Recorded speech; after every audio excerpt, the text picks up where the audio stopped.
আজকে আপনাদের সাথে পরিচয় করিয়ে দেব আমাদের ঈদগাহ মাঠ। এই ঈদগাহ মাঠটি কুঞ্জনাকাই গ্রামের কেন্দ্রীয় ঈদগাহ মাঠ। ঈদগাহ মাঠটির নির্মাণ কাজ চলমান। এই ঈদগাহ মাঠের আর্কিটেকচার হবে মূলত এই অঞ্চলের মধ্যে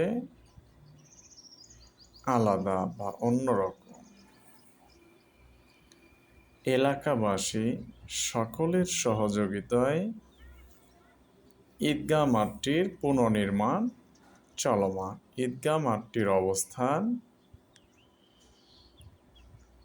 গাইবান্ধা নাকাইহাট রোডের পাশে। এটা নাকাইহাট বন্দর কেন্দ্রিক ঈদগাহ মাঠ নামেও সর্বাধিক পরিচিত।